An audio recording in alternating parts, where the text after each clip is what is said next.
இந்த அழுத்தத்துக்கெல்லாம் அடங்கி போற ஆளா இந்த ஆளு? இந்த அடங்கி போறதுக்கோ, இந்த அண்டி பொழைக்கிறதுக்கோ, இல்ல இந்த அடிமையா இருக்கிறதுக்கால நாம அரசியலுக்கு வரல. தமிழ்நாட்டை இதுக்கு முன்னாடி ஆண்டவங்களும் சரி பாஜகவுக்கு அடிமையா தான் இருந்திருக்கிறாங்க. இப்ப ஆண்டுகிட்டு இருக்கிற இந்த திமுக அரசாச்சும் நமக்கு ஏதாவது செய்வாங்கன்னு பார்த்தா இவங்களும் அவங்கள மாதிரியே தான். இன்னும் சொல்ல போனா ஒரு படி மேல, இன்னும் மோசம். இப்ப நடக்க போறது வெறும் எலெக்ஷன் கிடையாது, இது ஒரு ஜனநாயக போர். நம்மளுடைய இந்த அரசியல் பயணத்துல மிக மிக மிக முக்கியமான ஒரு காலகட்டத்தில் நாம் இருக்கிறோம். நான் ஏன் இதை இவ்வளோ அழுத்தமாக சொல்கிறேன் அப்படின்னா,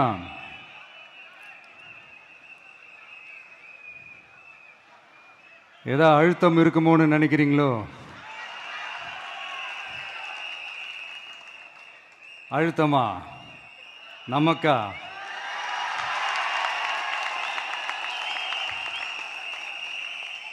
இந்த அழுத்தத்துக்கெல்லாம் அடங்கி போற ஆளா இந்த ஆளு?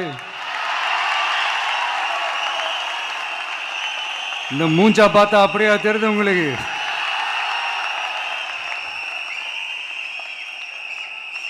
அதனால அப்படியெல்லாம் நடக்காது. அதுவும் முக்கியமா நம்ம கிட்ட அதெல்லாம் நடக்கவே நடக்காது. ஆனா அழுத்தம் இருக்குதான்னு கேட்டீங்கன்னா இருக்குது. அது நான் இல்லைன்னு சொல்ல வரல, நமக்கு இல்ல, மக்களுக்கு. தமிழ்நாட்டை இதுக்கு முன்னாடி ஆண்டவங்களும் சரி பாஜகவுக்கு அடிமையா தான் இருந்திருக்கிறாங்க. ஸோ அவங்கள நம்பியும் ஒரு பிரயோஜனமும் இல்லை. இப்ப ஆண்டுகிட்டு இருக்கிற இந்த திமுக அரசாச்சும் நமக்கு ஏதாவது செய்வாங்கன்னு பார்த்தா இவங்களும் அவங்கள மாதிரியே தான். இன்னும் சொல்ல போனா ஒரு படி மேல, இன்னும் மோசம். அவங்களாச்சும் நேரடியா சரண்டர் ஆகி இருப்பாங்க, இவங்க மறைமுகமா சரண்டர் ஆகி இருக்கிறாங்க. அவ்வளவுதான் வித்தியாசம். அதனால நீங்க பாத்தீங்கன்னா அவங்களோட அந்த வேஷம் கலைஞ்சிடக்கூடாதுன்றதுக்காக இந்த கலர் கலரா கவர்ச்சிகரமான இந்த அறிவிப்புகள்லாம் வெளியிடுறாங்க. நோட்டீஸ் பண்ணியிருப்பீங்கன்னு நினைக்கிறேன்.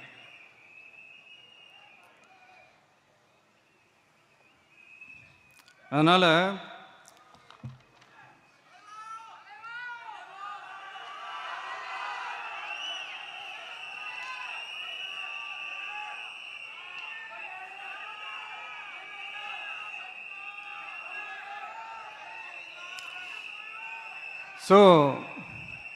இவங்க எல்லாரும் இப்படியே இருக்கிறாங்களே, நமக்காக உண்மையா உழைக்கிறதுக்கு யாராச்சும் வந்துட மாட்டாங்களா அப்படின்னு மக்கள் ஒரு விதமான அதை வெளியில சொல்ல முடியாத ஒரு அழுத்தத்தில் இருக்கிற நேரம் இது.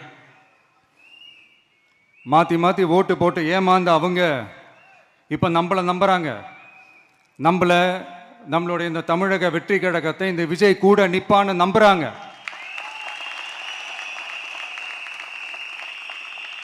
நம்மளை நம்புறவங்களுக்காக நாம நம்பிக்கையோடு இருக்கணும்ல. அப்படின்னா இது முக்கியமான, மிக மிக மிக முக்கியமான ஒரு காலகட்டம் தானே.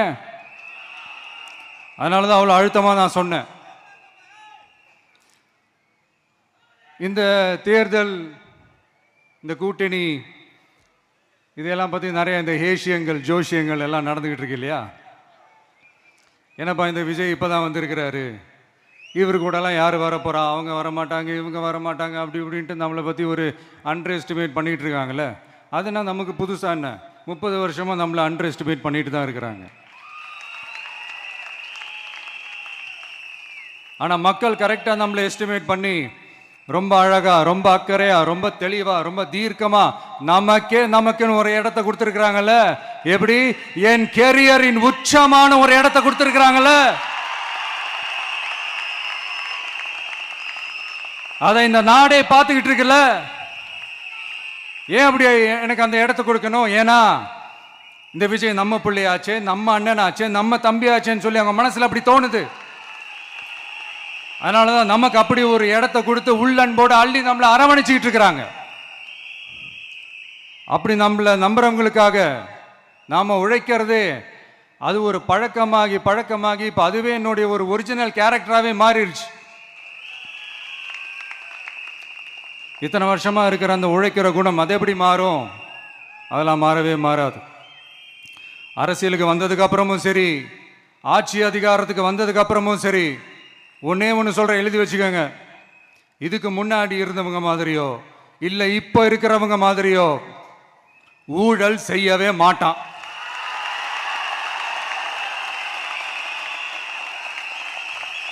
ஒரு பைசா தொட மாட்டான். எனக்கு அது அவசியமே இல்லை. புரிஞ்சுங்களா உங்களுக்கு? எனக்கு அதை தொட வேண்டிய அவசியமே இல்லை.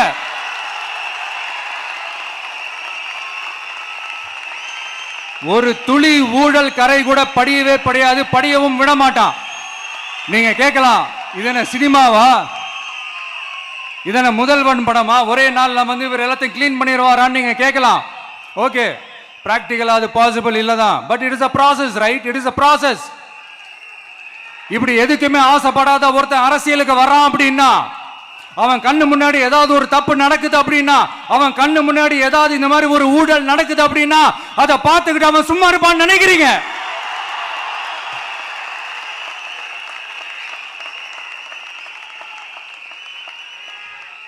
அதனால இந்த தீய சக்தியா இருக்கட்டும், இந்த ஊழல் சக்தியா இருக்கட்டும், ரெண்டு பேரும் தமிழ்நாட்டை ஆண்டவே கூடாது. அப்படிப்பட்ட இந்த கட்சிகளை உண்மையா தில்லா எதிர்க்கிற அந்த கட்ஸும் கெத்தும் நம்ம கிட்ட மட்டும்தான் இருக்கு.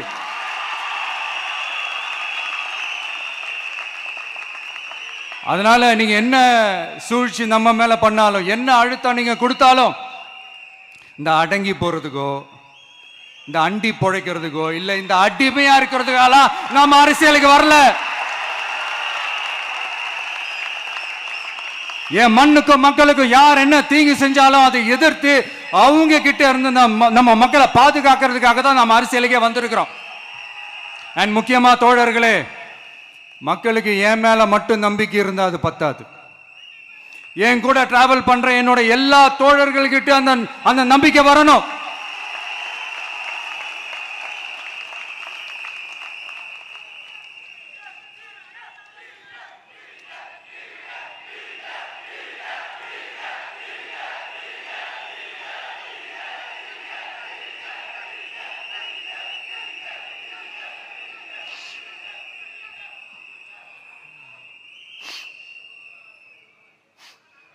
அந்த நம்பிக்கை இல்லைன்னு நான் சொல்ல வரல, இருக்குது. ஆனால் அதை தொடர்ந்து இருக்கிற மாதிரி நீங்கள் எல்லாம் நடந்துக்கிறணும். தப்பு பண்ண யாராக இருந்தாலும் தப்பிக்கவே முடியாதுன்ற அந்த ஒரு பயம் இருக்கணும். எல்லாரும் உங்களை தான் கேட்குறேன், எல்லாரும் உண்மையாக உழைப்பீங்கல்ல?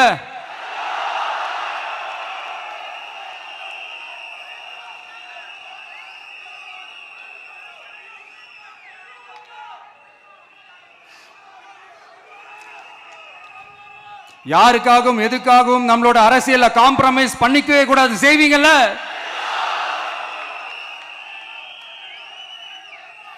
அண்ட் தயவு செஞ்சு எல்லாரும் கொஞ்சம் ஒற்றுமையா இருந்து சேர்ந்து உழைச்சி ஜெயிப்பீங்கல்ல?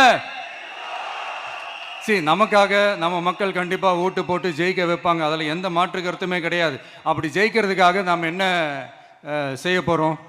மக்களிடம்னு செல்னு அறிஞர் அண்ணா அவர்கள் சொன்னதை ரொம்ப டீப்பாக சின்சியராக அடாப்ட் பண்ணுறதோட மட்டும் இல்லாமல் நம்மளோட அரசியலில் அதை செயல்படுத்தணும். அதுதான் முக்கியம். ஏன்னா இப்போ அரசியல் இருக்கிறவங்க அண்ணாவை மறந்துட்டாங்க. அண்ணா ஆரம்பித்த கட்சியும் அண்ணாவை மறந்து சுயநலமாக மாதிரி பல வருஷம் ஆச்சு. அண்ணா பேரில் இருக்கிற கட்சியும் அவரை மறந்து பல வருஷம் ஆச்சு. ஆனால் நாம அவரை மறந்துடக்கூடாது. மக்கள்கிட்ட போகணும், மக்களோட மக்களாகவே இருக்கணும், மக்களுக்காகவே இருக்கணும். அதுக்காக நாம் என்ன செய்ய போகிறோம், என்னெல்லாம் செய்ய போகிறோம், அதுக்காக தான் இந்த மீட்டிங். ஆரம்பிக்கலாமா? இந்த ரெண்டு கட்சிகள், ஆண்டு கட்சியாக இருக்கட்டும், இப்போ ஆள்ற கட்சியாக இருக்கட்டும், அவங்கள பொறுத்த வரைக்கும் பூத்துனா என்ன தெரியும்ல? அவங்கள பொறுத்த வரைக்கும் பூத்துனா கள்ள ஓட்டு போடுற இடம். ஆனால் நமக்கு, நம்ம டிவிகேவுக்கு அது ஒரு ஜனநாயக கூடம். அங்கே ஜனநாயகம் திருடுறாம நம்ம பார்த்துக்கிறணும். ஒவ்வொரு ஓட்டையும் நம்ம பாதுகாக்கணும். எப்படி பாதுகாக்கிறது? ஒவ்வொரு வீட்டில் இருக்கிற ஒவ்வொரு ஓட்டும் நமக்கு தானே ஃபர்ஸ்ட் கன்ஃபார்ம் பண்ணுங்க. எனக்கு தெரிஞ்சு தமிழ்நாட்டில் ஒரு 2.25 கோடி ரேஷன் கார்டுகள் இருக்கும்னு நினைக்கிறேன். அவங்க எல்லாரும் வேற வேற எந்தெந்த கட்சியில் இருந்தாலும் கட்சி வேறுபாடு எல்லாத்தையும் தாண்டி இந்த விஜய் அவங்க வீட்டில் ஒருத்தனா வாழ்ந்துட்டு இருக்கிறான். அவங்க என்ன அவங்க குடும்பத்தில் ஒருத்தனா பார்த்துக்கிட்டு இருக்கிறாங்க. அதனால இந்த கட்சி கிச்சி எல்லாத்தையும் தாண்டி இந்த விஜய் கூட கூட நிக்கணும்னு முடிவு பண்ணிட்டாங்க. அதனால அப்படி முடிவு பண்ண அவங்கள பாதுகாப்பா பூத்துக்கு கூட்டிட்டு வாங்க. நம்மளோட இந்த விசில் சின்னத்துக்கு ஓட்டு போட வைங்க.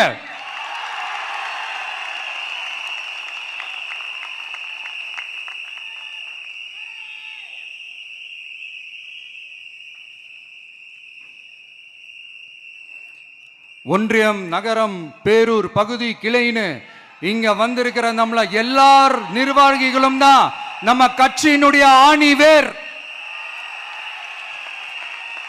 நீங்க எல்லாரும் சுதந்திரமா செயல்படணும், சுதந்திரமா செயல்பட விடணும்.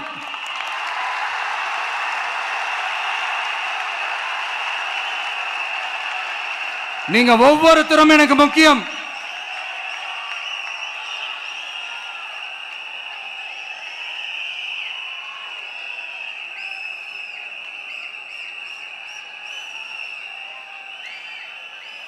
நீங்க தான் நம்மளுடைய இந்த BLAs பூத் லெவல் ஏஜென்ட்ஸோட களத்தில் நின்று வேலை பார்க்க போற ஃப்ரண்ட் லைன் வாரியர்ஸ்.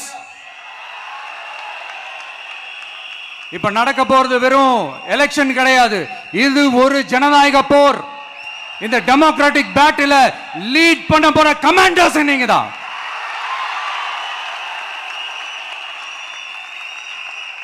நான் ஏன் இது எவ்வளவு ஸ்ட்ரெஸ் பண்ணி சொல்றேன் அப்படின்னா,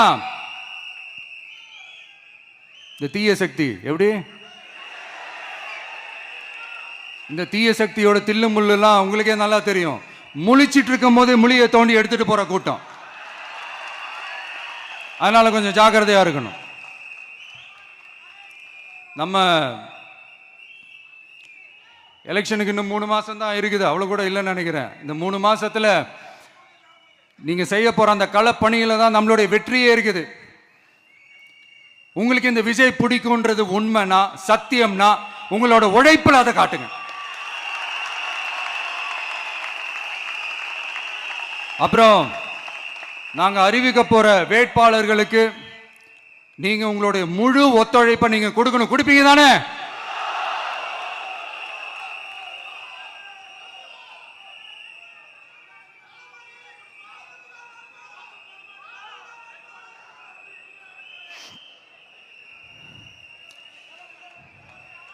உங்க எல்லாரையும்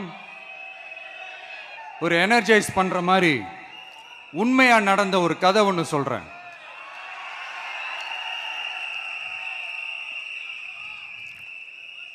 சொந்த நாட்டையே ஒரு கூட்டம் அபகரிக்குது.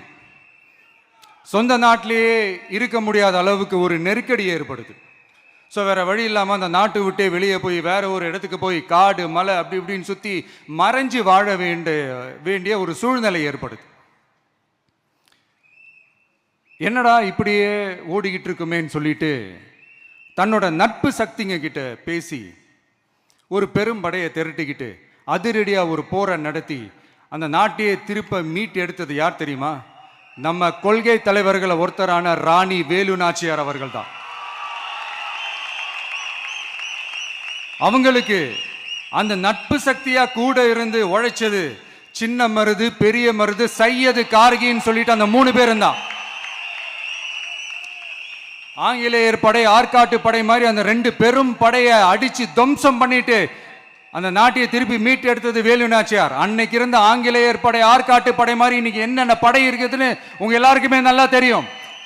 அதனால அந்த 2 படை மட்டும் இல்ல, இன்னும் எத்தனை படை வந்தாலும் எதிர்த்து நின்று ஃபேஸ் பண்றதுக்கு ஒரு நல்ல தலைமையும் இத்தனை சக்திகள் என் கூட இருக்கும் போது, இத்தனை சின்ன மருது, இத்தனை பெரிய மருது, இத்தனை சையது, கார்கிகள் என் கூட இருக்கும் போது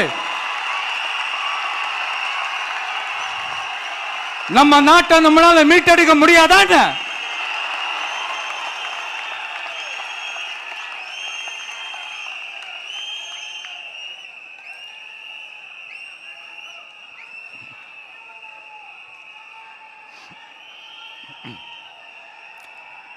அதுவும் இந்த படை, நம்மளுடைய இந்த TVK படை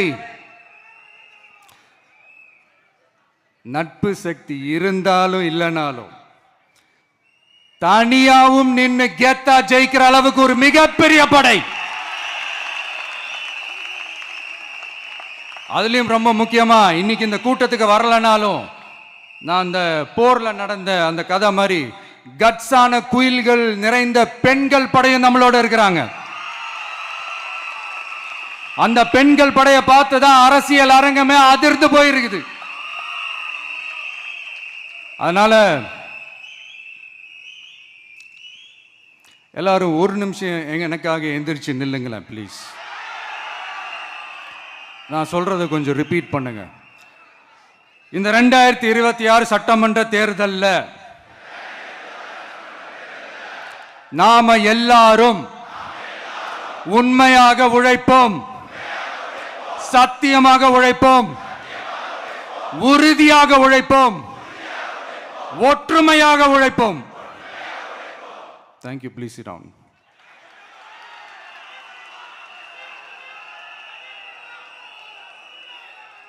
உங்களோட இந்த வார்த்தையை நான் மனப்பூர்வமா நம்புறேன். நான் ஏற்கனவே சொன்ன மாதிரி இந்த வரப்போற தேர்தல் இதுவரைக்கும் தமிழ்நாடு பார்த்திராத ஒரு வித்தியாசமான தேர்தல். நம்மளுடைய படை வரிசையும் அப்படிதான், ஒரு பவர் பேக்ட் ஃபோர்ஸ். இவ்வளவு நாள் இதை நாம மட்டும்தான் சொல்லிக்கிட்டு இருந்தோம். இப்போ கொஞ்சம் கொஞ்சமா அதை வெளியில சொல்ல ஆரம்பிக்கிறாங்க. என்னடா இந்த விஜய் கூட இருக்கிற ஃபோர்ஸை பார்த்தா சாதாரண ஃபோர்ஸ் மாதிரி தெரியல, மிலிட்ரியோட பெரிய ஃபோர்ஸா இருக்குது, வரப்போற எலெக்ஷனை கணிக்கவே முடியல, அப்படி இப்படின்னு சில குரல்கள்லாம் கேட்க ஆரம்பிக்குது. கணிக்கவே முடியலன்னு அவங்க வேணா சொல்லலாம், ஆனா மக்கள் ஆல்ரெடி கணிச்சு முடிச்சுட்டாங்க. அவங்க மனசை நல்லா புரிஞ்சு வச்சிருக்கிற நமக்கு அது நல்லாவே தெரியும். அதனால இந்த எலெக்ஷன் ரிசல்ட்டுக்கு அப்புறம் இந்த தீய சக்தி கிட்ட இருந்தோம், இந்த ஊழல்வாத அடிமை சக்தி கிட்ட இருந்தோம் தமிழ்நாட்டை மீட்டுட்டோம்னு உறுதியா அறிவிப்போம். அதுல எந்த மாற்று கருத்து கிடையாது. அதனால என் நெஞ்சில் குடியிருக்கும் தோழர்களே, தோழிகளே, உங்களோட நான் இருக்கேன், நம்மளோட நம்ம மக்கள் இருக்கிறாங்க. இதுக்கு மேல என்ன வேணும்? கான்பிடண்டா இருங்க, நல்லதே நடக்கும், வெற்றி நிச்சயம். மீண்டும் சந்திக்கும் வரை நன்றி, வணக்கம். தமிழக வெற்றி கழகத்தின் வெற்றி தலைவர், தர்மத்தாயின் தவ புதல்வன் தலைவரின் பொற்கரங்களால் ப்ளீஸ் சார், ப்ளீஸ் சார்.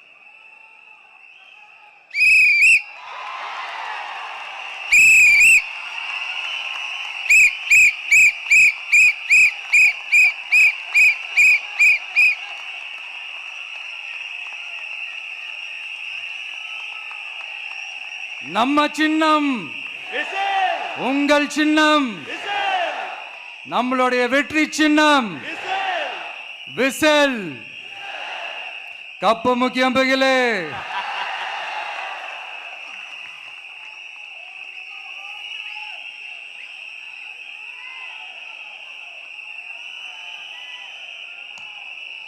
நம்முடைய வெற்றி சின்னத்தை வரலாறு படைக்க போகிற தமிழக வெற்றி கழகத்தின் சின்னத்தை வெற்றி தலைவர் அவர்கள் இப்போது உங்கள் முன்னால்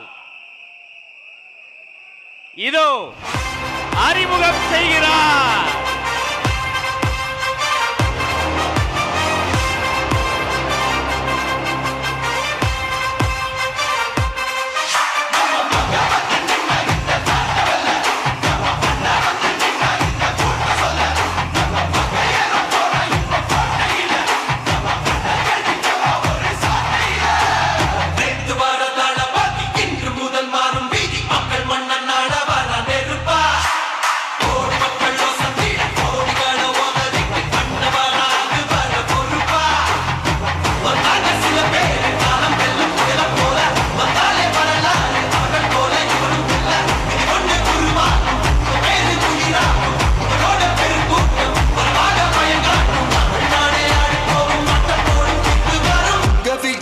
விஜய் உயிரென்ன வரனா, விஜய் உங்க விஜய் எளியவன் குரல் தான்.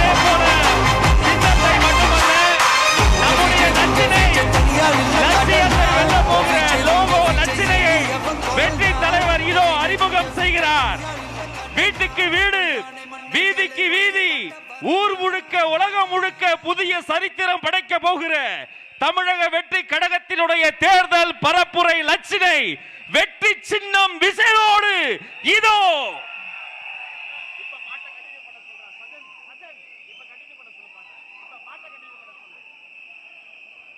வெற்றி தலைவரின் வெற்றி சின்னம் விசில். உழைக்கும் மக்களின் சின்னம் விசில். பாட்டாளிகளின் சின்னம் விசில். தாய்மார்களின் சின்னம் விசில். தமிழ்நாட்டின் சின்னம் விசில்.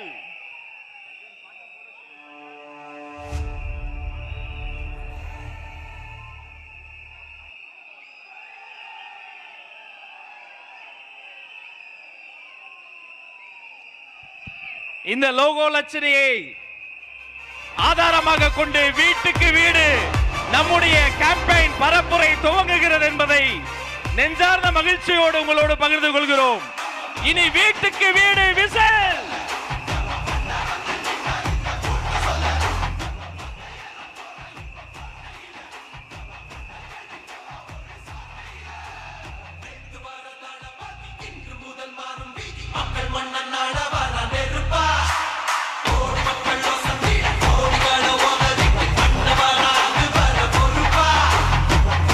உங்கள் ஆரோக்கியத்தின் உற்ற நண்பன் ஹெல்தி ஸ்வீட் ஃப்ளார் உடனே ஆர்டர் செய்யுங்கள்.